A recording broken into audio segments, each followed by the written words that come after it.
Welcome to super classes. मैं कुरना प्रताप सिंह। आज हम देखने वाले हैं संविधान की जो विशेषताएं उनके लिए। वैसे देखा जाए तो विशेषताएं केवल ये 8-10 विशेषताएं होती हैं, लेकिन क्वेश्चन इनमें से नहीं आता। जो क्वेश्चन बनाता है एसएससी पैट या जीडी वगैरह कोई भी एग्ज़ाम है, तो वो इनके अंदर से जो क्वेश्चन, इनका जो डिटेल होता है वहाँ से क्वेश्चन उठ के आते हैं। अगर हम केवल इन संविधान की 7-8 विशेषताओं को याद कर लें तो महज इनमें से केवल कुछ से ही क्वेश्चन फंसता है, जैसे एकल नागरिकता के ऊपर या सबसे बड़ा लिखित संविधान वगैरह इस तरह से आ जाता है। बाकी जो क्वेश्चन जो बनते हैं वो इनका डिटेल से ही बनते हैं कि वो कितना संविधान संशोधन है, पहले कितने थे, अब कितने थे, कोई चीज़ शुरू से थी या अब वो बाद में बनी है। ठीक है, तो इस तरह से वैसे हम जो भी संविधान संशोधन हुए हैं उनको बाद में भी एक वीडियो में देखने वाले हैं जो स्पेशल संविधान संशोधन की होगी, पर यहाँ पर जो भी विशेषताएं हैं संविधान की उनका जितना डिटेल हो सकता था वो मैंने यहाँ पर किया है, तो कोई भी क्वेश्चन यहाँ से नहीं बचने वाला। तो इस वीडियो को देखने से पहले आप कोशिश करिए वीडियो नंबर 1 को देखने की, जो मैंने संविधान के ऊपर बनाया है। उसमें क्या है कि अगर कोई हिस्ट्री से कोई भी क्वेश्चन आने की संभावना है संविधान के, तो उस वीडियो में से आपका पूरा फंसेगा। तो अब विशेषताएँ देखते हैं। तो सबसे पहली विशेषता है कि भारत का जो संविधान है वो सबसे लंबा और सबसे बड़ा लिखित संविधान है। सबसे लंबा लिखित संविधान है और सबसे बड़ा लिखित संविधान है। अब लिखित और अलिखित ये क्या होता है? अगर हम पूरे जो भी देश में जो भी कायदे कानून अगर किसी एक बुक में लिख दें और वो बुक रजिस्टर्ड हो तो वो लिखित संविधान हो गया। अब जैसे कि फिजिक्स की बहुत सारी बुक हैं और सारी ही चीज़ें सही हैं, सब में न्यूटन के लॉ हैं और मैक्सवेल के सिद्धांत वगैरह हैं, पर कोई भी एक रजिस्टर्ड बुक नहीं है जिसको कह सकें कि ये संविधान है या ये सरकारी बुक है। हालांकि भारत में उसकी भी है, जैसे कि एनसीईआरटी बुक होगी, ऑथराइज्ड बुक। ठीक है, तो अगर कोई भी संविधान की ही चीज़ें लिखी हैं और बुकों में लिखी हुई हैं लेकिन रजिस्टर नहीं है, जैसे भारत में एनसीईआरटी होगी, एनसीईआरटी मतलब सरकारी बुक है, तो इस तरह से संविधान एक बुक में लिखा हुआ है वो सरकारी बुक होगी एक तरह से संविधान की। तो वो हो गया हमारा लिखित संविधान। अब क्या जिन देशों में लिखित संविधान नहीं है, बहुत सारे ऐसे देश हैं जिसमें लिखित संविधान नहीं है, जैसे कि ब्रिटेन हो गया, इजराइल हो गया, सऊदी अरब हो गया, न्यूजीलैंड हो गया, इनमें कोई भी लिखित संविधान नहीं है। तो इसका मतलब क्या ये है कि इसमें संविधान जो है कहीं लिखा ही हुआ नहीं है, लिखे हुए हैं लेकिन कोई रजिस्टर्ड बुक नहीं है। ठीक, कि हाँ ये सरकारी बुक है। ठीक, तो अलिखित संविधान भी दुनिया में पाए जाते हैं, जैसे कि ब्रिटेन हो गया, इजराइल, सऊदी अरब और न्यूजीलैंड। ठीक है, अब बात करें सबसे जो बड़ा संविधान कैसे हैं, क्योंकि इसमें 395 अनुच्छेद हैं। ठीक है, सबसे ज़्यादा है, 22 भाग हैं, 8 अनुसूची हैं। तो अनुच्छेद ये शुरुआत के हैं 395, 22 भाग 8 अनुसूची। अब जो है अनुसूची 8 से 12 बढ़ गई हैं, अनुच्छेद भी कई बड़े हैं, लेकिन वो अनुच्छेद संख्याओं में इजाफा नहीं किया है। इन जो संख्याएं इनमें ही आबासा करके उनको बढ़ा दिया गया है, जैसे अनुच्छेद 1 के ही आबासा कर दिए इस तरह। ठीक है, तो आबासा करके लगभग 450 से ऊपर अनुच्छेद पहुंच चुके हैं, लेकिन संख्या उनकी 395 ही है। ठीक है, नंबर उनके 395, उनको आगे अंदर और विभाजित कर दिया ABCD आबासा वगैरह डाल के। अनुसूचियों की संख्या 8 से 12 कर दी गई है। अब बात ये सबसे बड़ा अगर हमारा है तो सबसे छोटा भी होगा किसी न किसी के। तो जो सबसे छोटा जो लिखित संविधान है, क्योंकि हमारा लिखित संविधान है तो हम लिखित संविधान ही देखेंगे। सबसे छोटा जो लिखित संविधान है वो है मोनाको का, जिसमें 97 अनुच्छेद हैं। ठीक, इससे कम और छोटा संविधान और कहीं नहीं है। अब दूसरा देखते हैं, दूसरी विशेषता है आंतरिक स्रोत एवं बाह्य स्रोत। हमारे संविधान में कुछ आंतरिक स्रोत हैं और कुछ बाह्य स्रोत हैं। बाह्य स्रोत वो हैं जो हमने विदेशों से हमने एक तरह से उनको पढ़ा, उनके संविधान को वहाँ से हमने अपनाया है, तो वो तो हो गया बाह्य स्रोत। तो बाह्य स्रोत के ऊपर पूरी एक वीडियो आने वाली है जिसमें हम देखेंगे कि हमने मौलिक अधिकार कहाँ से लिए, मौलिक कर्तव्य कहाँ से लिए, नागरिकता का प्रावधान हमने कहाँ से लिया। ठीक, तो वो बाह्य स्रोत हो जाएगा, जिसको हमने देखना है कि कौन से स्रोत किस देश से लिया। तो क्वेश्चन यहाँ से भी बन के आता है, तो वो अपने आप में पूरी एक वीडियो हो जाएगी, तो हम उसको नेक्स्ट वीडियो में देखेंगे। अब बात करें आंतरिक स्रोत। आंतरिक स्रोत मतलब अपने ही देश से क्या क्या लिया हमने संविधान में। तो हमने अपने देश में, हमारे देश में 1935 में एक भारतीय संविधान अधिनियम बना था 1935 में, तो उसी संविधान का लगभग 2/3 भाग हमने अपना लिया। हमारे जो संविधान में 1935 का जो हमारा संविधान बनाया था अंग्रेजों ने, उसी का लगभग 2/3 भाग हमने उसी का या तो डायरेक्ट ले लिया या फिर उनमें थोड़ा बहुत फेर बदल करके अपने अनुरूप अभी की स्थितियों में ढालते हुए हमने उनको इस संविधान में जोड़ दिया है। तो 2/3 भाग लगभग मतलब कि 250 अनुच्छेद हमने उसमें से सीधे सीधे लिए हैं। अब बात करेंगे 1935 में जो संविधान ब्रिटिश सरकार ने बनाया था उसमें कितने अनुच्छेद थे, तो उसमें 321 अनुच्छेद थे, अनुच्छेद बोल लो या धाराएं, तो उसमें 1935 वाले में 321 थे और उन 321 में से लगभग 250 हमने उसमें से अपने वर्तमान संविधान में शामिल कर लिए हैं। और अनुसूची जो थी उस 1935 वाले में वो 10 अनुसूचियाँ थी, ठीक, तो हमने लगभग 2/3 भाग को उसमें से ले लिया है। तो वो हमारा खुद का ही बना हुआ था, हमारे देश में ब्रिटिश सरकार ने बनाया था, तो उसको हम आंतरिक स्रोत में शामिल करेंगे, बाह्य स्रोत की वीडियो अलग से आएगी। फिर नेक्स्ट है एकल नागरिकता। तो नागरिकता दो तरह से होती है, एकल नागरिकता और दोहरी नागरिकता। अब एकल नागरिकता का मतलब जैसे अगर हमारे देश में कोई यूपी में रह रहा है तो वो यूपी में रहेगा तो उसका यूपी से अलग से वीज़ा की ज़रूरत नहीं है, वो यूपी में रहे या किसी भी राज्य में रहे उसका केवल भारत का एक ही नागरिकता होगी। लेकिन अगर हम ब्रिटेन में बात करें या फिर जैसे कि ब्रिटेन नहीं जैसे यूएसए वगैरह में और ब्रिटेन यूके में आ जाता है, समझते हैं इसको। तो पहली चीज़ एकल नागरिकता जो ली हमने ब्रिटेन से ली थी, ठीक है, ये ब्रिटेन से जो लिख रहा है इसका मतलब हमने ब्रिटेन से एकल नागरिकता ली थी। अब बात करें दोहरी नागरिकता कहाँ कहाँ है, तो जैसे यूएसए में, अमेरिका नहीं बोलेंगे हम यूएसए बोलेंगे।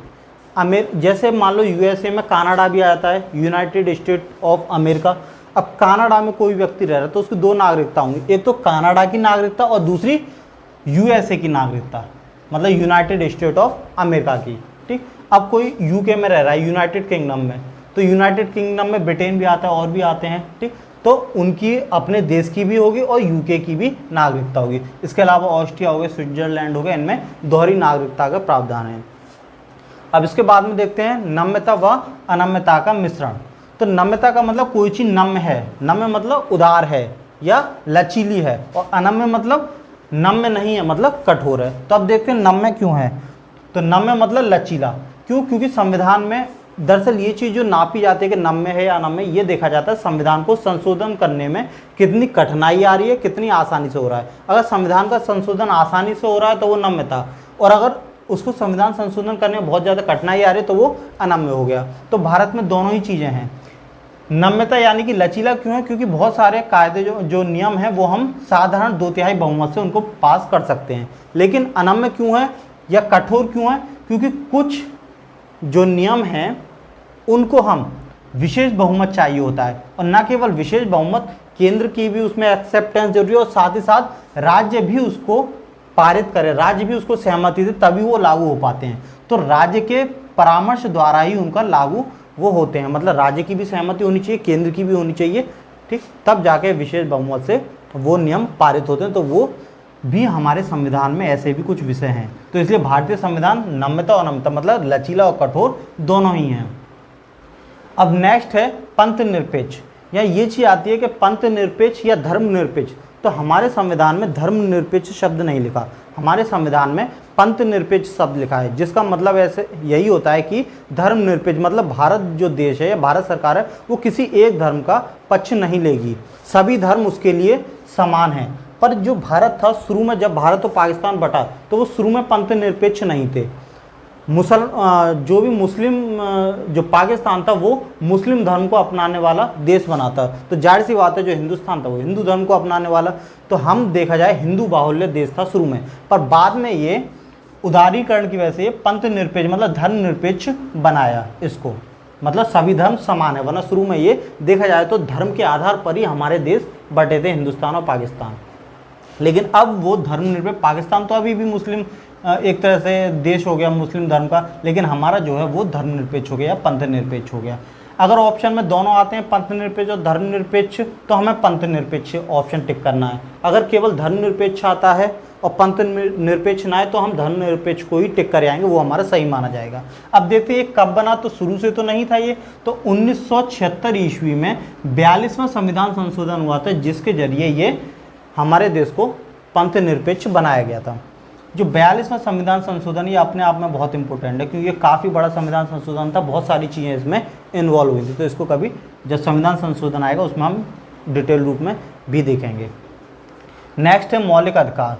तो मौलिक जो अधिकार थे वो शुरू से ही हमें मिले हुए थे, पर शुरू में जो थे हमें 7 मौलिक अधिकार मिले हुए थे। अब बात करें मौलिक अधिकार जो थे ये हमने कहाँ से लिए थे, तो अमेरिका के संविधान को हमने अध्ययन किया और वहाँ से मौलिक अधिकार को उठाया, उसकी देखा हमने भी अपने संविधान में मौलिक अधिकार शामिल किए। तो शुरू में 7 थे, बाद में ये 6 हुए। अब 6 कब हुए, तो 1978 ईस्वी में 44वां संविधान संशोधन हुआ, जिसके तहत जो संपत्ति का अधिकार था, राइट टू प्रॉपर्टी, उसको हमने उसको मौलिक अधिकार से हटा दिया।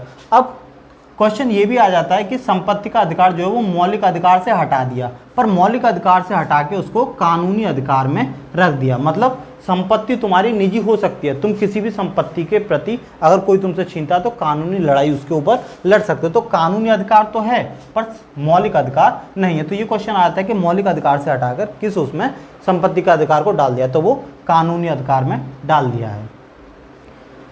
नेक्स्ट है मौलिक कर्तव्य।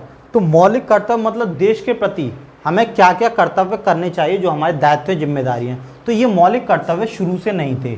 मौलिक कर्तव्य बाद में स्वर्ण सिंह एक समिति बनाई गई थी, उस समिति ने कई देशों के मौलिक कर्तव्यों को देखा, ठीक, और उनमें से उन्हें रूस का पसंद आया कि रूस के मौलिक कर्तव्य अच्छे हैं। तो उस समिति के जो अध्यक्ष थे स्वर्ण सिंह अध्यक्ष थे, तो इसलिए उसको बोला स्वर्ण सिंह समिति। तो उसने फिर सिफारिश की कि जो रूस के जो मौलिक कर्तव्य हैं काफ़ी अच्छे हैं, तो हमने रूस से मौलिक कर्तव्य लिए। अब कब लिए, तो ये 1976 में लिए थे।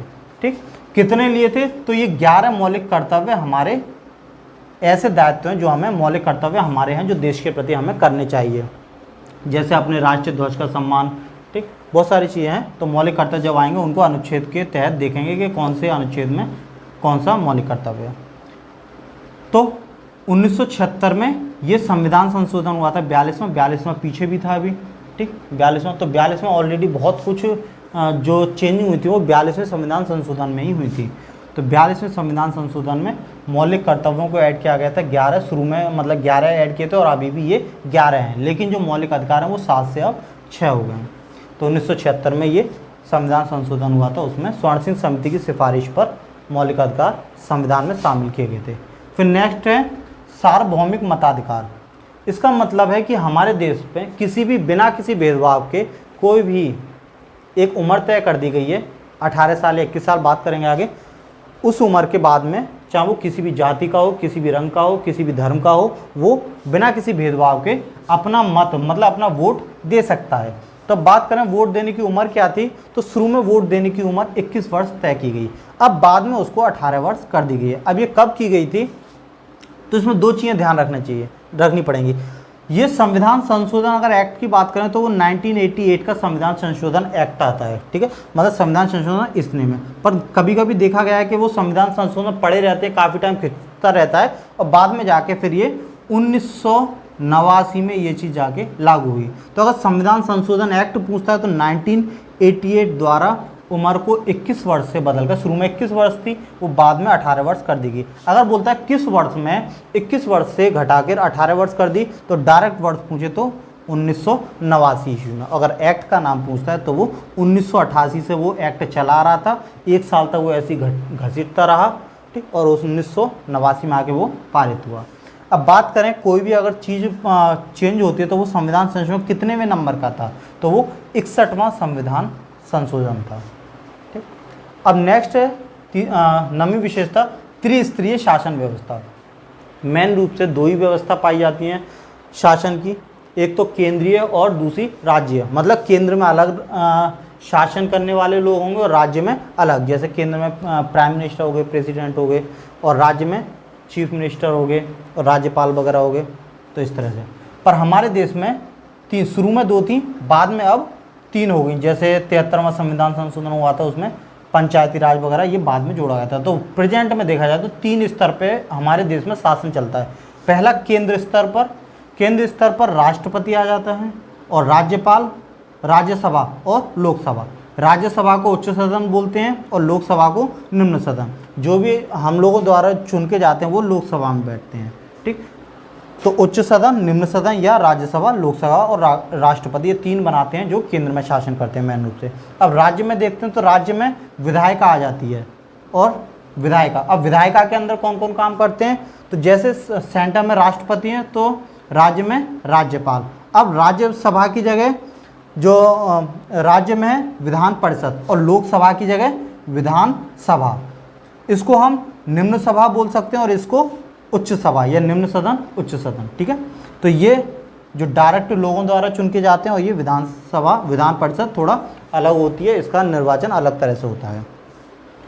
तो निम्न होगी इसमें ये वाली और उच्च हो गई ये वाली। अगर इसमें बात करें तो उच्च हो गई ये उच्च सदन और निम्न सदन ये हो गया। अब बात ये है कि क्या हर राज्य में ये तीनों चीज़ें पाई जाती हैं, राज्यपाल, विधानसभा, विधान परिषद? तो बात ये है कि जो भी राज्य हैं सब में दोनों नहीं पाई जाती। विधानसभा, ये निम्न सभा जो है ये होगी मोस्टली, ये जो उच्च सभा ये हो भी सकती है, नहीं भी हो सकती है। तो ये देखते हैं किन किन में दोनों सदन हैं। ठीक है, तो ऐसे शुरू में 7 थे, लेकिन जम्मू कश्मीर अब हट गया है, तो अब केवल 6 राज्य ऐसे हो गए जिनमें दोनों विधायिका पाई जाती हैं, मतलब विधानसभा और विधान परिषद दोनों। अब वो कौन कौन से हैं 6, तो वो इधर देख लेते हैं। राज्य जिनमें विधान परिषद है, क्यों? मतलब विधान परिषद ये वाली, ये तो सब में होती है। अब जिनमें ये भी हो गई तो वो दोनों हो गए। तो वो कौन कौन से? यूपी हो गया, बिहार हो गया, महाराष्ट्र हो गया, आंध्र प्रदेश और कर्नाटक और तेलंगाना। इनमें क्या है, विधानसभा तो सब में होती है, ये तो सभी में, पर विधान परिषद किस किस में? केवल 6 में है अभी, ये वाली। तो वो 6 राज्य कौन कौन से हैं, ये हो गए। अब बात करते हैं केंद्र शासित प्रदेशों की। तो केंद्र शासित प्रदेशों में देखते हैं कि विधायिका किस किस में है और किस किस में नहीं है, मतलब ये विधानसभा या विधान परिषद कोई भी इनमें से। तो केंद्र शासित प्रदेश कौन कौन से हैं जिनमें खुद की विधायिका हैं? तो वो दिल्ली, पुडुचेरी, ये दोनों जो हैं इनमें खुद की विधायिका हैं, मतलब खुद के लोग चुन के जाते हैं। बाकी जिनमें ये मतलब केंद्र शासित प्रदेश जिनमें खुद की विधायिका नहीं है, तो बाकी सारे वो जो हैं उनमें नहीं है। जैसे कि चंडीगढ़ हो गया, चंडीगढ़ राज्य भी है, चंडीगढ़ नॉर्मल शहर भी है। चंडीगढ़ हो गया, दादर और नागर हवेली ये पूरा एक यूटी हो गया, फिर दमन और दीव ये पूरा एक हो गया, और लक्षद्वीप। तो इनमें अपनी कोई भी जो विधायिका है वो नहीं है, ये सेंटर गवर्नमेंट इनको चलाती है। तो इस तरह से सारी हमने विशेषताएं देख ली। बाकी जो अनुच्छेद हमने संविधान संशोधन देखे इनके ऊपर अलग से भी वीडियो आएगी। इसके अलावा हिस्ट्री मैंने 46 लेक्चर में पूरी करवा चुके, जो कि प्ले लिस्ट में पड़ी हुई है, और भूगोल भी लगभग 29 लेक्चर में मैंने पूरी भूगोल ख़त्म करवा चुकी है। आप उनको प्ले लिस्ट पर जाके देख सकते हैं। धन्यवाद।